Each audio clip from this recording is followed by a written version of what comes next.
कि ये जो सिंबल है शिवसेना का, वो एकनाथ शिंदे के पास जाएगा या फिर ठाकरे परिवार के पास रुकेगा।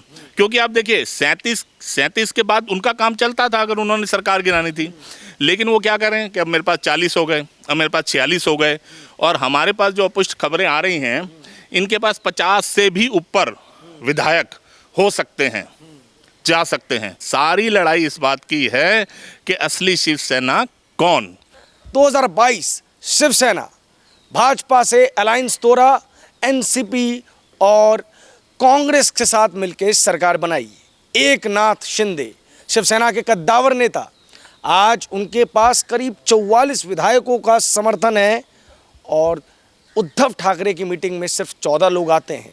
तो अब बड़ा सवाल है कि चिराग की लोजपा जिस तरीके से उनके हाथ से उनके चाचा ने छीन ली, क्या उद्धव ठाकरे की शिवसेना को एकनाथ शिंदे ने छीन लिया? शिवसेना किसकी? बड़ा सवाल इस पे है। नमस्कार, मैं प्रभात रंजन मिश्रा, आप देख रहे हैं द राजधर्म। मेरे साथ राजनीतिक विश्लेषक हैं। सर, किस तरीके से इस पूरे की पूरी पटकथा को देखते हैं आप? देखिए, जैसा कि आपने कहा, इसी बात में इस पटकथा का जो मेन जो क्रक्स है वो इसी में लिखा हुआ है। सारी जगह पर अभी चर्चा है कि एकनाथ शिंदे छोड़कर जा रहे हैं, अलग पार्टी बनाएंगे, या वो बगावत कर रहे हैं, या सरकार चेंज होगी, मुख्यमंत्री चेंज होगा, शिवसेना की सरकार जा रही है। ना जाने हर चैनल, हर विश्लेषक अपने हिसाब से बात कर रहा है। लेकिन मेरा अपना ये मानना है कि ये जो सारी पटकथा लिखी गई है, जितना भी आप पिछले 2 दिन से राजनीतिक घटनाक्रम देख रहे हैं, ये सरकार बदलने से ज़्यादा शिवसेना के जो कर्ता धर्ता हैं, या कहिए शिवसेना को कब्जा करने को लेकर ये सारी लड़ाई है कि शिवसेना का नेतृत्व चेंज हो जाए, शिवसेना शिफ्ट होकर ठाकरे परिवार से एकनाथ शिंदे उसके सर्वे सर्वा हो जाएं। क्योंकि देखिए, आप 3 बातों पर ध्यान दीजिए। अगर इन्होंने एंटी डिफेक्शन ही करना होता तो इनके पास 37 विधायक बहुत थे। 37 विधायक आने के बाद ये एंटी डिफेक्शन में जाते, सरकार गिराते और भाजपा के साथ मिलकर सरकार बनाते, या विधानसभा भंग हो जाती। दूसरी तरफ भाजपा को लीजिए, भाजपा ने इस सारे घटनाक्रम में एक बार भी इस बात की डिमांड नहीं करी है कि विधानसभा का सत्र बुलाकर फ्लोर के ऊपर आप ये साबित करिए कि किसके पास बहुमत है, किसके पास नहीं है। भाजपा की तरफ से ये डिमांड नहीं आ रही, वो भी चुप्पी साध कर बैठी है। और तीसरा पॉइंट, एकनाथ शिंदे ये सारा घटनाक्रम शुरू होने के बाद से लेकर अभी तक उन्होंने जिस एक बात के ऊपर फोकस किया है, वो ये किया है कि वो बाला साहब ठाकरे के सबसे बड़े समर्थक हैं, उनके सबसे बड़े पुरोधा हैं, उनके नाम को आगे ले जाने वाले हैं, और सच्चे शिवसैनिक वही हैं, और यही शिवसेना सही शिवसेना है, यही शिवसेना असली शिवसेना है। तो आप उनके हर एक्शन को देखिए, उनका जितना भी एक्शन है वो सारा का सारा इस बात के ऊपर निर्भर कर रहा है कि वो इस बात को साबित करने पर तुले हुए हैं कि उनकी जो पार्टी है, या जो मैं उसको पार्टी का नाम अभी दे सकता हूं, या उनका जो दल है, वही असली शिवसेना है। सारी लड़ाई इस बात की है कि असली शिवसेना कौन। क्योंकि देखिए, इसमें एक चीज़ मैं और ऐड करना चाहूँगा। अगर इस तरह की परिस्थिति होती है तो 2 ही सिचुएशन क्रिएट होती हैं। अगर विधानसभा का सत्र चल रहा है तो फ्लोर के ऊपर सब कुछ स्पीकर के हाथ में होता है, वो तय करता है कि बहुमत कैसे साबित होगा, और स्पीकर जो है बहुत अहम रोल उसमें प्ले करता है। लेकिन अगर विधानसभा का सत्र नहीं चल रहा तो ये सारा जितना भी इसकी डोर है, या जो इसमें जो सबसे बड़ा निर्णय ले सकता है, वो है चुनाव आयोग। आप देखिए, सारी दारोमदार अब चुनाव आयोग के पास है। चुनाव आयोग या राज्यपाल महोदय? जी नहीं, राज्यपाल का रोल तो तब आएगा जब विधानसभा का सत्र बुलाया जाएगा या नहीं बुलाया जाएगा, या मुख्यमंत्री ये डिमांड करेंगे कि विधानसभा को बर्खास्त कर दिया जाए, या भाजपा ये डिमांड करेगी कि विधानसभा का सत्र बुलाया जाए। राज्यपाल का रोल तो तब आएगा ना। अभी तो विधानसभा ही अस्तित्व में मीन्स उसका कोई सेशन तो चल नहीं रहा। और ऐसे में आप देखिए, सिंबल ऑर्डर 1968 ये एक रूल है चुनाव आयोग का। इस रूल के मुताबिक जब विधानसभा का सत्र ना चल रहा हो और किसी भी राजनीतिक पार्टी में ऐसी उठापटक हो जाए कि एक बड़ा ग्रुप उस पार्टी से अलग होकर चुनाव आयोग के सामने अपनी दलील देता है कि असली पार्टी हम हैं, तो तब चुनाव आयोग डिसाइड करेगा कि असली पार्टी एक नाथ शिंदे का ग्रुप है या शिव सैनिक जो अभी क्लेम कर रहे हैं उद्धव ठाकरे या ठाकरे परिवार वो असली है, तब वो डिसाइड करेगा कि ये जो सिंबल है शिवसेना का वो एक नाथ शिंदे के पास जाएगा या फिर ठाकरे परिवार के पास रुकेगा। क्योंकि आप देखिए 37 के बाद उनका काम चलता था अगर उन्होंने सरकार गिरानी थी, लेकिन वो क्या करें कि अब मेरे पास 40 हो गए, अब मेरे पास 46 हो गए, और हमारे पास जो अपुष्ट खबरें आ रही हैं इनके पास 50 से भी ऊपर विधायक हो सकते हैं, जा सकते हैं। और जैसा कि अभी लेटेस्ट आपको भी जानकारी होगी, जो भाजपा के अध्यक्ष हैं प्रदेश के चंद्रकांत पाटिल, वो भी 4 विधायकों के साथ आसाम चले गए हैं। तो वहाँ पर जिस तरह से शिवसेना के विधायकों की संख्या बढ़ती जा रही है, तो ये सारा का सारा खेल इस सरकार को गिराने का या मुख्यमंत्री बदलने का नहीं है, सबसे पहले शिवसेना पार्टी के ऊपर कब्जा करने का है। 2019 में जहां शिवसेना ने चुनाव लड़ा था भाजपा के साथ मिलके, अब उसके बाद जो प्री पोल अलायंस था उसको तोड़ दिया गया। क्या उसी चीज़ का बदला भारतीय जनता पार्टी ने ले लिया कि शिवसेना को ही तहस नहस कर दिया? देखिए, इसको भारतीय जनता पार्टी का बदला तो नहीं कहा जाएगा, क्योंकि अगर आप जब से 2014 से मोदी प्रधानमंत्री बने हैं, श्री नरेंद्र मोदी, तो आप उनकी पूरी कार्यप्रणाली देखिए, उन्होंने कहीं भी बदले की भावना से तो काम नहीं किया है। ये पहले प्रधानमंत्री हैं कि जिनका कार्यकाल 8 साल से ऊपर हो चुका है और एक भी राज्य में इन्होंने राष्ट्रपति शासन नहीं लगाया। किसी सरकार को राष्ट्रपति शासन लगाने के बाद इस तरह से कब्जा करने की कोशिश नहीं की गई। अब संगठनात्मक लेवल पर भले ही उन्होंने मध्य प्रदेश में सरकार बनाई हो, कर्नाटक में सरकार बनाई हो, उसका तरीका कुछ भी रहा हो, वो राजनीतिक दल का किसी का भी काम है। राजनीतिक दल का मतलब उसने राजनीति करनी है, सत्ता बनानी है। तो अगर वो अपना एक्सपेंशन करने के लिए सरकार बना रहे हैं तो इसको बदले की कार्रवाई नहीं कहा जा सकता, बल्कि ये शिवसेना ने जो अपना हिंदुत्व का रास्ता छोड़ा, आप समझिए कि जो घुटन पहले दिन से शिव सैनिकों में और शिवसेना के विधायकों में थी, जब उद्धव ठाकरे ने ये बेमेल रिश्ता बनाया एनसीपी और कांग्रेस के साथ, तो तब से वो घुटन थी। और उसके बाद जब ये इन्होंने अपना सेकुलर चोला ओढ़ा, तो वो सेकुलर चोला ऐसा ओढ़ा कि साहब तुष्टीकरण की नीति पर चलते हुए उद्धव ठाकरे ने और उनकी सरकार ने सबको पीछे छोड़ दिया। कांग्रेस को भी पीछे छोड़ दिया, एनसीपी को भी पीछे छोड़ दिया। चाहे वो आप ले लीजिए पालघर में संतों की हत्या का मामला हो, आप ले लीजिए कंगना रनौत का घर तोड़ना हो, आप ले लीजिए जिस तरह से इन्होंने रिपब्लिक टीवी के अर्नब गोस्वामी के साथ जो चीज़ें की, जिस तरह की कार्रवाई की, और हनुमान चालीसा पढ़ने के ऊपर रोक लगाना, या जिस तरह से मुस्लिम तुष्टीकरण की अलग अलग इन्होंने नीतियां बनाई। और ओवरऑल ये जो रिजल्ट आ रहा है, ये बीजेपी का बदला नहीं है साहब, ये वो घुटन, ये वो ज्वालामुखी था जो बड़े दिन से अंदर ही अंदर पनप रहा था शिवसेना के, जो अब लावा बन के बाहर आया है। अच्छा, एक चीज़ है कि बाला साहब ठाकरे कभी चुनाव नहीं लड़े, लेकिन फिर भी उनके खिलाफ जाने की हिमाकत किसी ने नहीं की। 2 बार ऐसा हुआ है कि उनके अपने ही कुछ बड़े साथियों ने उनका साथ छोड़ा, लेकिन तब वो सरकार में नहीं थे, तब वो विपक्ष में थे। उद्धव ठाकरे क्या एक कुशल शासक या कुशल नेतृत्वकर्ता नहीं बन पाए कि इतना बड़ा विघटन हो गया कि मुख्यमंत्री रहते हुए भी उनके पास 10, 12, 13, 14 कितने विधायक है किसी को नहीं पता, और एक व्यक्ति जो एक दौर में नंबर 2 हुआ करता था, अब तो उसकी पोजीशन नंबर 4 थी, 5 थी, भगवान जाने, और उसने लगभग पूरी की पूरी शिवसेना को ही पहले सूरत और फिर गुवाहाटी में शिफ्ट करवा दिया।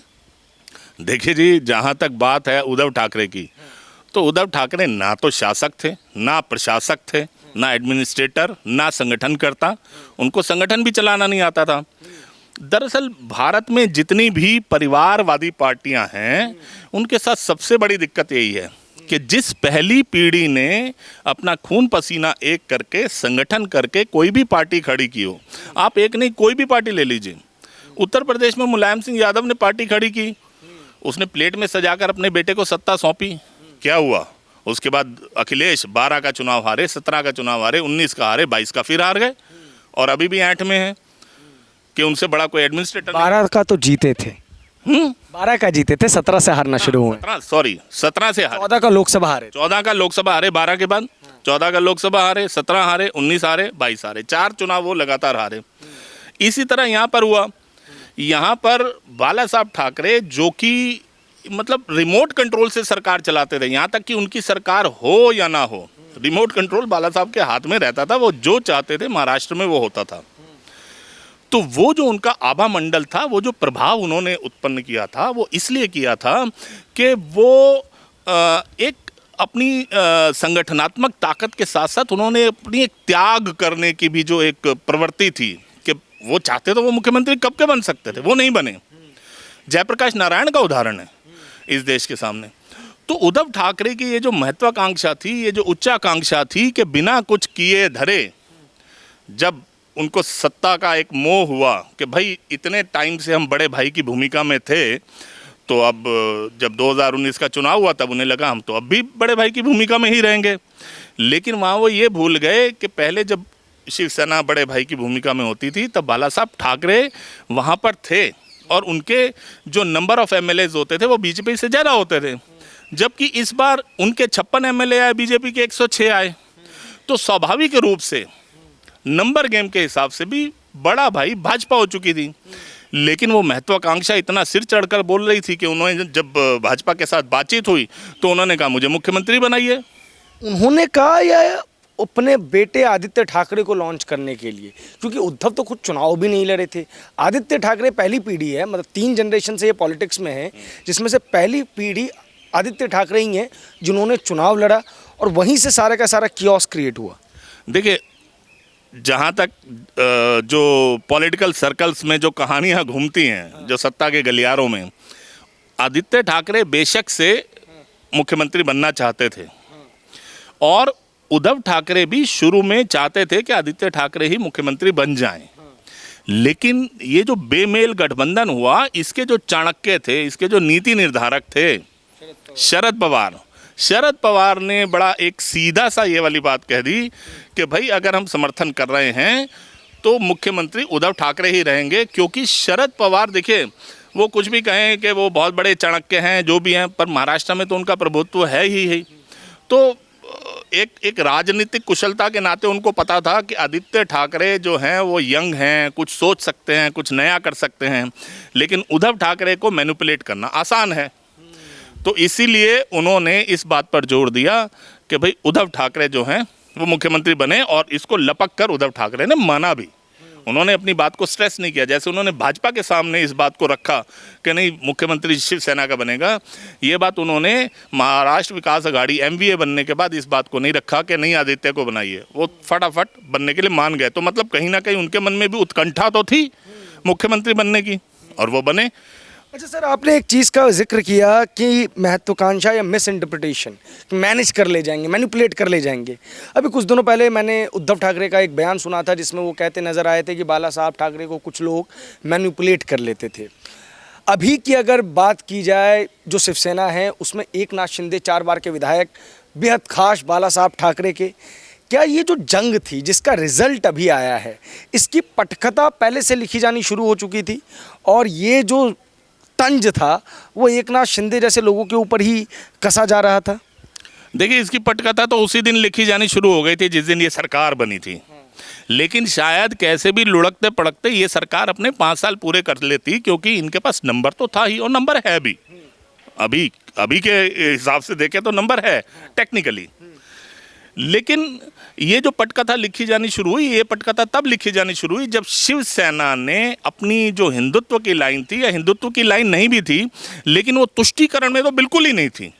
जब शिवसेना में वो तुष्टीकरण की नीति को अपनाना शुरू किया, तो वो नीति अपनाने के बाद जो जनरल शिव सैनिक जो सड़क पर था, जो मोहल्ले में था, जो कॉलोनीज में काम करता था निचले स्तर पे, और उसके विधायक, वो कल तक जिनसे लड़ते आ रहे थे, जिनके साथ वो संघर्ष करते आ रहे थे, उनको आरती उतारनी पड़ रही थी, उनकी बात माननी पड़ रही थी और उनके अंडर में उनको काम करना पड़ रहा था।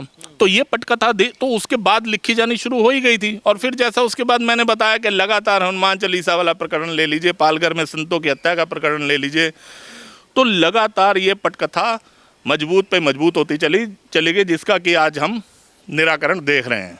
एनसीपी का कितना बड़ा रोल है इसके अंदर? क्योंकि एक चीज़ कही जा रही है कि नाराज़गी की बड़ी वजह ये थी कि 2019 तक जो सरकार चली, जिसमें शिवसेना पार्टनर थी भाजपा की, उसमें एकनाथ शिंदे जो थे वो शिवसेना का प्रतिनिधित्व करते थे, नंबर 2 थे, प्रभावशाली मंत्री थे। अब इनको छोटा सा मंत्रालय दे दिया गया। उसके बाद इनके जो फंड्स वगैरह थे वो मिनिस्ट्री ऑफ होम और फाइनेंस, जो दोनों एनसीपी के पास है, वो ब्रेक करते थे। मुख्यमंत्री मिलने का समय नहीं देते थे, जबकि अजीत पवार या देवेंद्र फडणवीस दोनों एनी टाइम अवेलेबल थे। और इसमें एक मुख्य केंद्र जो मैं जोड़ना चाहता हूं, जो बेहद महत्वपूर्ण है, कि ये कितनी बड़ी फेलियर है एनसीपी की होम मिनिस्ट्री की, कि इतने विधायक बाहर निकल जाते हैं, इतने मंत्री बाहर निकल जाते हैं और वो अपने मुख्यमंत्री को रिपोर्ट नहीं कर पाते। इंटेलिजेंस की कितनी बड़ी फेलियर है ये। देखिए, आपने बड़ा सही मुद्दा उठाया, लेकिन ये इंटेलिजेंस की फेलियर से ज़्यादा बड़ा एकनाथ शिंदे और देवेंद्र फडणवीस की जो रणनीति थी, ये उसकी कामयाबी है। इसको वहाँ के इंटेलिजेंस की फेलियर या एनसीपी की फेलियर मानकर मत चलिए। Devendra Fadnavis over a period of time, Maharashtra में जिस समय एक वक्त होता था, प्रमोद महाजन और गोपीनाथ मुंडे की जोड़ी चलती थी, तो आप समझिए कि वो जो रणनीतिकार थे, उस रणनीतिकार की जो कमी थी, वो देवेंद्र फडणवीस ने लगातार उस कमी को पूरा किया, उसको भर दिया। आप देखिए, राज्यसभा के चुनाव में भी यही हुआ, एक कैंडिडेट बीजेपी का फालतू चुना गया। अभी जो विधान परिषद का चुनाव हुआ, उसमें भी यही हुआ। और इनके जाने आप खुद सोचिए, वो लोग 4-4, 5-5 के ग्रुप में सूरत पहुंचना शुरू होते हैं। कुछ लोग बाई एयर सूरत जाते हैं, कुछ लोग बाई रोड सूरत जाते हैं। तो इस तरह से वो लोग करके जो सूरत चले गए, तो ये स्वाभाविक है कि इसकी पटकथा तो पहले लिखी जा चुकी थी। सूरत में उनको 2 दिन रोकना, फिर उसके बाद उनको आसाम शिफ्ट कर देना, गुवाहाटी शिफ्ट कर देना, ये सब चीज़ें स्पॉन्टेनियस नहीं है। इस सब की पटकथा पहले लिखी जा चुकी थी। और ये पटकथा के लिखने वाले जो मतलब जो फ्रंट में हैं, वो देवेंद्र फडणवीस और पर्दे के पीछे अमित शाह। ये इन लोगों की मिली जुली रणनीति थी। ये एनसीपी का फेलियर नहीं है, ये वहाँ के गृह मंत्रालय का फेलियर नहीं है, ये देवेंद्र फडणवीस और अमित शाह की मिली जुली रणनीति की जीत है। तो महाराष्ट्र में जो महाभारत लिखी जा रही है, उसके गणेश और वेद व्यास आज के रूप से देवेंद्र फडणवीस और अमित शाह हैं। इस वीडियो पर आपकी क्या प्रतिक्रिया है, कमेंट बॉक्स में ज़रूर बताएं। महाराष्ट्र से जुड़े हुए सभी घटनाक्रम आपको लगातार हमारे चैनल पर मिलते रहेंगे। धन्यवाद।